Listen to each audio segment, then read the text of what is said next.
Hi students, once again welcome to Sini's classes.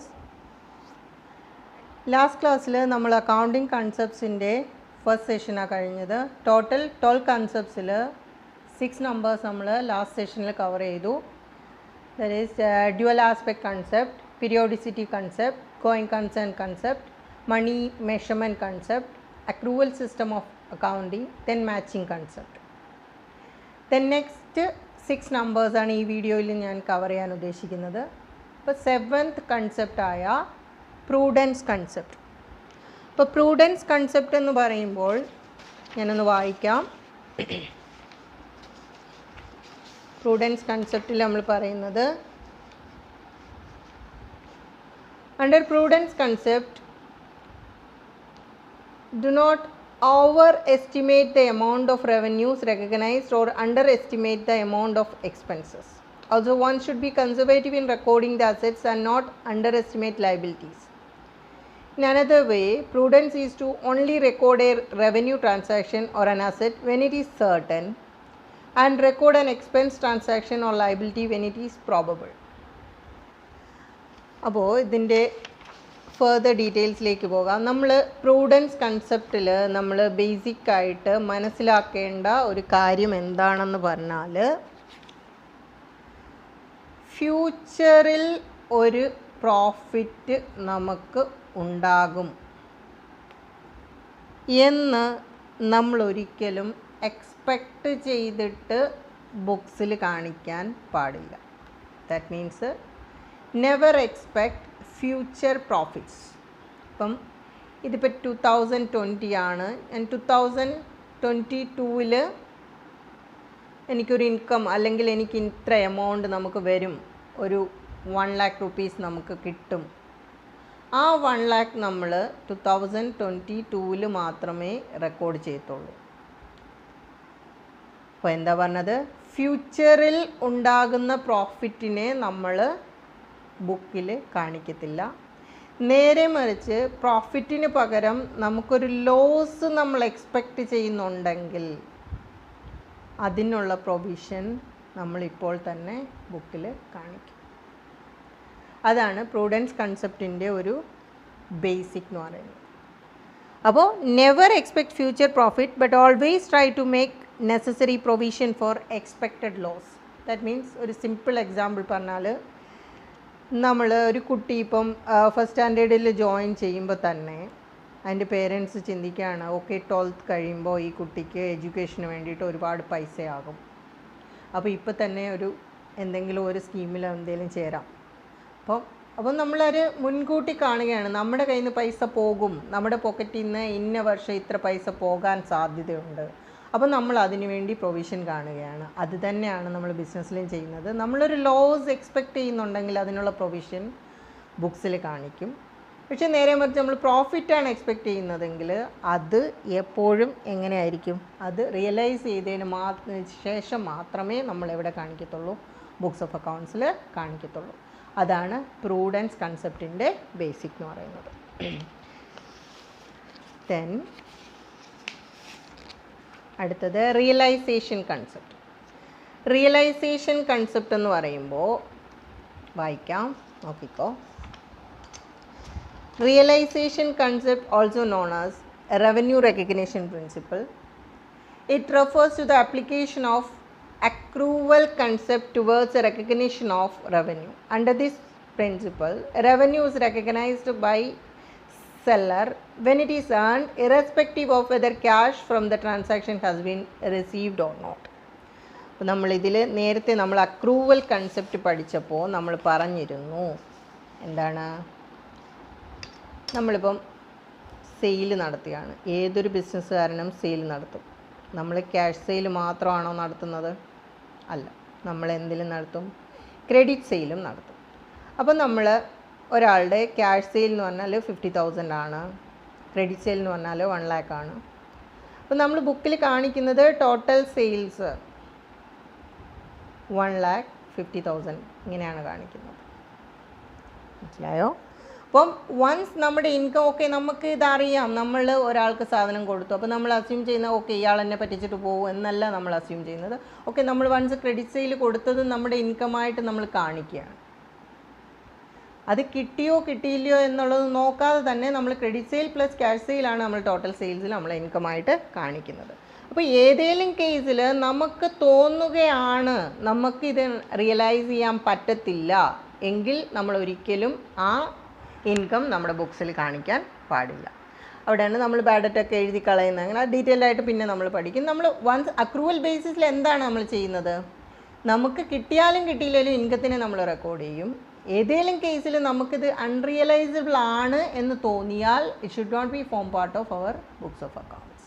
ഇതാണ് realisation കൺസെപ്റ്റിൽ പറയുന്നത്. വൺസ് നമ്മുടെ ഇൻകം ഏൺഡ് ആയി കഴിഞ്ഞാൽ നമ്മൾ റെക്കോർഡ് ചെയ്യും. അതാണ് റിയലൈസേഷനിൽ നമ്മൾ പറയുന്നത്. വൺസ് നമുക്ക് എന്തെങ്കിലും അൺറിയലൈസബിളായിട്ട് എന്തെങ്കിലും ഫാക്ടേഴ്സ് വന്നാൽ നമ്മൾ അതുകൂടെ കൺസിഡർ ചെയ്ത് മാത്രമേ നമ്മുടെ ബിസിനസ്സിൻ്റെ ബുക്സ് ഓഫ് അക്കൗണ്ട്സ് ചെയ്യത്തുള്ളൂ.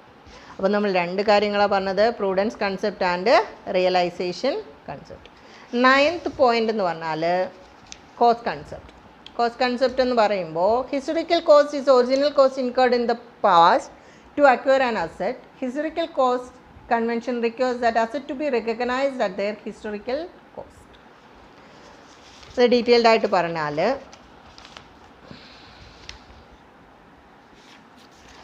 ഫോർ എക്സാമ്പിൾ നമ്മളൊരു അസെറ്റ് വാങ്ങി 2012 ഒരു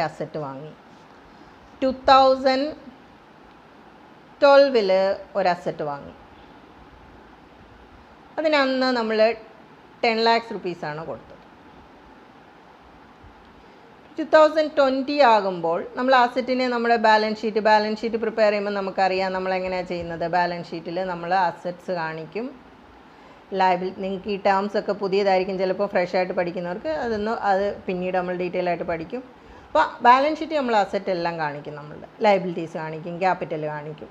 അപ്പോൾ ഈ അസറ്റ് കാണിക്കും എന്ന് പറയുമ്പോൾ 2012 നമ്മൾ എന്താണ് കാണിച്ചത്, 10 lakh rupees അസറ്റ് നമ്മൾ വാങ്ങി എന്ന് നമ്മൾ കാണിച്ചു.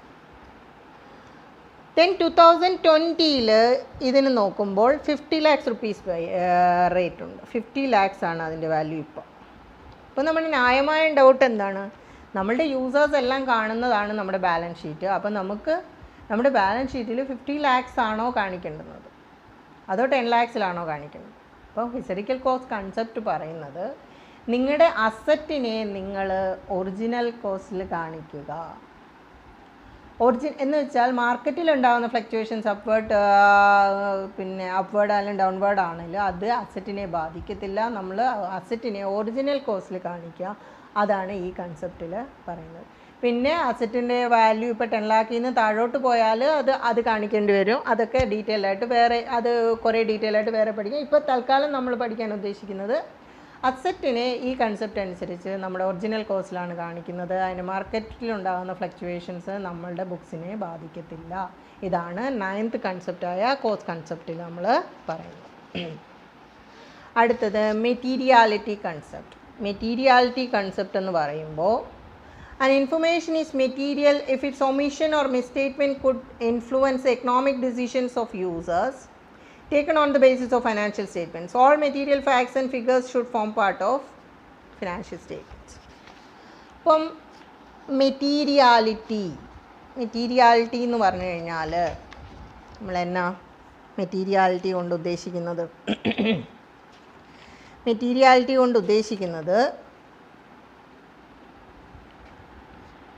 നമ്മളുടെ ബുക്സ് ഓഫ് അക്കൗണ്ട്സ് പ്രിപ്പയർ ചെയ്യുമ്പോൾ എന്താണ് മെറ്റീരിയൽ ആയിട്ടുള്ള ഫാക്ട്സ് അല്ലെങ്കിൽ ഇമ്മെറ്റീരിയൽ ഫാക്ട്സ് എന്താണ്? ഈ മെറ്റീരിയൽ ആയിട്ടുള്ള ഫാക്ട്സിനെ അവോയ്ഡ് ചെയ്തുകൊണ്ട് ഫിനാൻഷ്യൽ സ്റ്റേറ്റ്മെൻറ്റ്സ് പ്രിപ്പയർ ചെയ്താൽ നമ്മൾ അതിൻ്റെ ബേസിസിൽ എടുക്കുന്ന ഡിസിഷൻസ് തെറ്റായിരിക്കും. ഇപ്പം ഒരു സ്ഥാപനത്തിന് ഇത്ര ലക്ഷം രൂപ ലോൺ ഉണ്ട്, അതൊരു മെറ്റീരിയൽ ഫാക്റ്റാണ്. ആ ലോൺ ഉണ്ട് എന്നത് ഫിനാൻഷ്യൽ സ്റ്റേറ്റ്മെൻറ്റ്സിൽ കാണിക്കാതിരുന്നു കഴിഞ്ഞാൽ ആ മെറ്റീരിയൽ ഫാക്റ്റ് അവിടെ ഇൻക്ലൂഡ് ആയില്ല. നേരെ മറിച്ച് വളരെ നോമിനലായിട്ടുള്ള കാര്യങ്ങൾ അല്ലെങ്കിൽ ഇമ്മെറ്റീരിയൽ ആയിട്ടുള്ള കാര്യങ്ങൾ ഉദാഹരണം പറഞ്ഞാൽ അസറ്റ്സ് നമുക്ക് ഒരുപാട് അസറ്റ്സ് ഉണ്ട് നമ്മുടെ ബിസിനസ്സിന്. ലാൻഡ് ഉണ്ട്, ബിൽഡിംഗ് ഉണ്ട്, ദെൻ പ്ലാന്റ് ആൻഡ് മെഷീനറി ഉണ്ട്. ഇതെല്ലാം നമ്മുടെ അസറ്റ്സിൽ വരുന്നതാണ്. അസറ്റ് എന്ന് പറയുമ്പോൾ നമുക്കറിയാം ഒരു വാല്യൂ ഉള്ള ഒരു ഐറ്റം ആയിരിക്കണം, അത് നമ്മുടെ ബിസിനസ്സിലേക്ക് നമ്മൾ യൂസ് ചെയ്യുന്നതായിരിക്കണം, അതിൻ്റെ ലൈഫ് ലോങ് ലൈഫ് ആയിരിക്കണം. ഫോർ എക്സാമ്പിൾ നമ്മൾ സ്റ്റാപ്ലറൊക്കെ വാങ്ങിക്കുന്നു. സ്റ്റാപ്ലർ അസറ്റിൻ്റെ കാറ്റഗറിയിൽ വരുത്താവുന്ന ഒരു സാധനമാണ്. കാര്യം 1 ഇയറിൽ കൂടുതൽ നമ്മൾ ഉപയോഗിക്കുന്ന ഒരു സാധനമാണ്, അതിനൊരു വാല്യൂ ഉണ്ട്, നമ്മുടെ ബിസിനസ്സിന് വേണ്ടിയാണ് നമ്മൾ ഉപയോഗിക്കുന്നത്. അപ്പോൾ നമ്മൾ ഡെയിലി ബേസിസിൽ അല്ലെങ്കിൽ മന്ത്ലി അല്ലെങ്കിൽ 6 മന്ത്സ് കൂടുമ്പോൾ നമ്മൾ അസറ്റിൽ ഇപ്പോൾ സ്റ്റാപ്ലർ എഴുതുകയാണ്, സ്റ്റാപ്ലർ നമ്പർ 1 അല്ലെങ്കിൽ സ്റ്റാപ്ലർ നമ്പർ 2, ദെൻ നമ്മൾ കാൽക്കുലേറ്റർ നമ്പർ 1, കാൽക്കുലേറ്റർ നമ്പർ 2, ഇങ്ങനെ കുറേ ഐറ്റംസ് എഴുതി ഒരു 3 പേജ് ഇങ്ങനെ തന്നെ അസറ്റ്സ്. അത് കഴിഞ്ഞിട്ടാണ് നമ്മൾ എഴുതുന്നത് ലാൻഡ് 50 ലക്ഷം, ബിൽഡിങ് 60 ലക്ഷം. ഇതൊക്കെ നമ്മൾ പിന്നീടാണ് എഴുതുന്നത്. അപ്പോൾ നോക്കുമ്പോൾ എന്താണ് ഇത്രയും ഡീറ്റെയിൽഡ് ആയിട്ട് ഈ ഒരു ബാലൻസ് ഷീറ്റിൽ ഇത്രയും ഡീറ്റെയിൽസ്, അതൊരു ഇമ്മെറ്റീരിയലാണ്. അതായത് നമ്മൾ ആ ഫിനാൻഷ്യൽ സ്റ്റേറ്റ്മെൻറ്റ്സ് നോക്കി ഒരു ഡിസിഷൻ എടുക്കണമെങ്കിൽ ഇവർ എത്ര സ്റ്റാപ്ലർ വാങ്ങി എന്നത് വളരെ ഇമ്മെറ്റീരിയൽ ആയിട്ടുള്ളൊരു ഫാക്ടറാണ്. ഇതിനെ നമുക്ക് പ്രിൻറ്റിങ് ആൻഡ് സ്റ്റേഷനറി കാണിക്കാവുന്ന കാര്യമേ ഉള്ളൂ. അപ്പോൾ നമ്മളുടെ ഫിനാൻഷ്യൽ സ്റ്റേറ്റ്മെൻറ്റ്സിൽ നമ്മൾ വളരെ മെറ്റീരിയൽ ആയിട്ടുള്ള കാര്യങ്ങളെ നമ്മൾ ഇൻക്ലൂഡ് ചെയ്യിക്കണം എന്നാണ്. ഈ മെറ്റീരിയൽ ആയിട്ടുള്ള കാര്യങ്ങൾ, അതായത് നമ്മുടെ ഫിനാൻഷ്യൽ സ്റ്റേറ്റ്മെൻറ്റ്സ് നോക്കി നമ്മളൊരു ഡിസിഷൻ എടുക്കുമ്പോൾ ആ ഡിസിഷനെ അഫക്റ്റ് ചെയ്യുന്ന കാര്യം, നമ്മുടെ ആൻസറിനെ അല്ലെങ്കിൽ ക്വസ്റ്റ്യനെ യെസ് ഓർ നോ ആക്കാവുന്ന മെറ്റീരിയൽ ആയിട്ടുള്ള ഫാക്ട്സ് ആയിരിക്കണം നമ്മുടെ ഫിനാൻഷ്യൽ സ്റ്റേറ്റ്മെൻറ്റ്സിൻ്റെ ഭാഗമായി മാറേണ്ടത്. അതാണ് മെറ്റീരിയാലിറ്റി കൺസെപ്റ്റ് എന്ന് പറയുന്നത്. അപ്പോൾ നമ്മളിപ്പോൾ 4 പറഞ്ഞു: prudence concept, then realization concept, cost concept, materiality concept, then 11th consistency concept. Financial statements of an accounting period must be comparable to another in order for the users to devise meaningful conclusions about the trends in an accounting entity's financial performance over time. That means consistency എന്ന് പറഞ്ഞാൽ, ഉദാഹരണം പറഞ്ഞാൽ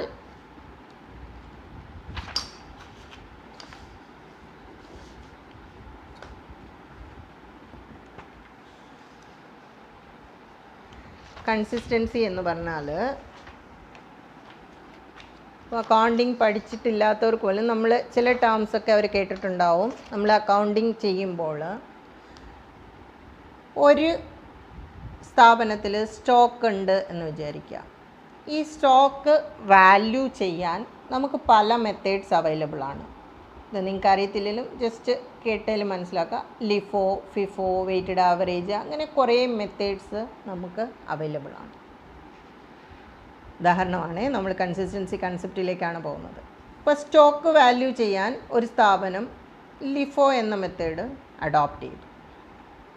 അപ്പോൾ നമ്മുടെ stock valuation നടക്കുന്നത് LIFO മെത്തേഡിലാണ്. അത് നമ്മുടെ accounting policy ആണ്. ഇത് നമ്മൾ 2015 നമ്മൾ ഈ ഡിസിഷൻ എടുത്തത്. സ്റ്റോക്ക് നമ്മൾ ലിഫോ മെത്തേഡിൽ കാൽക്കുലേറ്റ് ചെയ്യും.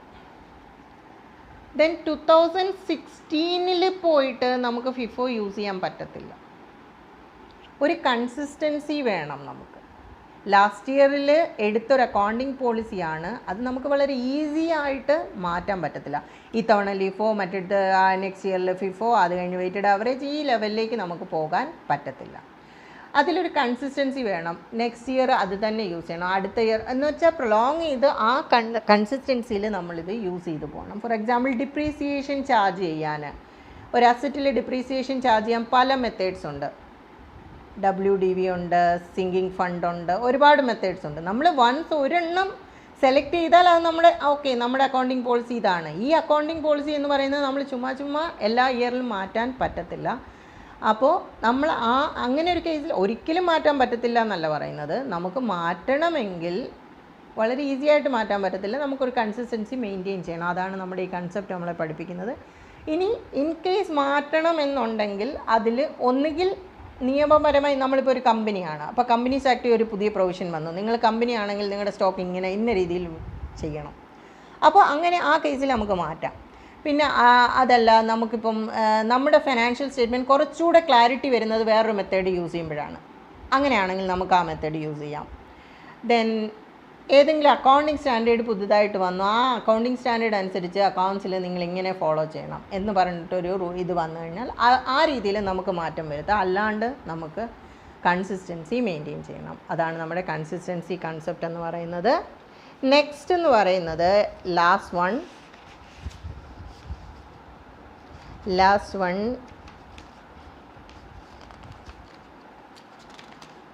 Business entity concept. Business entity concept എന്ന് പറയുമ്പോൾ അക്കൗണ്ട്സ് പഠിച്ചിട്ടുള്ളവർക്ക് അറിയാമായിരിക്കും, ഫ്രഷേഴ്സിന് അറിയാൻ സാധ്യതയില്ല. ബിസിനസ് എൻറ്റിറ്റി എന്ന് പറയുമ്പോൾ നമുക്കറിയാം, നമ്മൾ ബിസിനസ് ചെയ്യുന്നു. അതൊന്ന് വായിക്കാം, എന്നിട്ട് എക്സ്പ്ലെയിൻ ചെയ്യാം. Business entity concept states that the transactions associated with the business must be separately recorded from those of owners or other businesses. That means ഒരു ബിസിനസ് തുടങ്ങി. അപ്പം നമ്മളുടെ ഒരു ചിന്ത എന്ന് പറഞ്ഞാൽ നമ്മുടെ ബിസിനസ് ഇതിലെന്താ വ്യത്യാസം? ഞാൻ പൈസ ചിലവാക്കിയാലും എൻ്റെ ബിസിനസ്സിൽ ചിലവാക്കിയാലും എല്ലാം ഒന്ന് തന്നെ, എൻ്റെ പൈസയാണ് ഞാൻ ചിലവാക്കുന്നത്. അങ്ങനെയല്ല. നമ്മൾ ബിസിനസ്സിൽ അക്കൗണ്ട്സ് പ്രിപ്പയർ ചെയ്യുമ്പോൾ അല്ലെങ്കിൽ ഫൈനാൻഷ്യൽ സ്റ്റേറ്റ്മെൻറ്റ്സ് പ്രിപ്പയർ ചെയ്യുമ്പോൾ ഓണറിന് സെപ്പറേറ്റ് ആണ്, ഓണർ ബിസിനസ്സിൽ നിന്ന് സെപ്പറേറ്റ് ആണ്. ഇത് രണ്ടും ഒന്നായിട്ടല്ല നമ്മൾ കാണുന്നത്. ബിസിനസ്സിന് സെപ്പറേറ്റ് ആയിട്ടൊരു എൻറ്റിറ്റി ഉണ്ട്. ഉദാഹരണം പറഞ്ഞാൽ ഓണർ ഒരു ചായ കുടിച്ചാൽ അത് അയാളുടെ പേഴ്സണൽ എക്സ്പെൻസാണ്. നേരെ മറിച്ച് ബിസിനസ്സിൻ്റെ ആവശ്യത്തിനായിട്ട് പോയൊരു ചായ കുടിച്ചാൽ അത് ബിസിനസ്സിൻ്റെ എക്സ്പെൻസാണ്. ഈ ഒരു ഡിഫറൻസിയേഷൻ ഉണ്ട്. ബിസിനസ്സുമായി റിലേറ്റ് ചെയ്ത ട്രാൻസാക്ഷൻസ് മാത്രമേ നമ്മൾ ബിസിനസ്സിൻ്റെ ബുക്സ് ഓഫ് അക്കൗണ്ട്സിൽ എഴുതത്തുള്ളൂ. ഇതാണ് ബിസിനസ് എൻറ്റിറ്റി കൺസെപ്റ്റ്.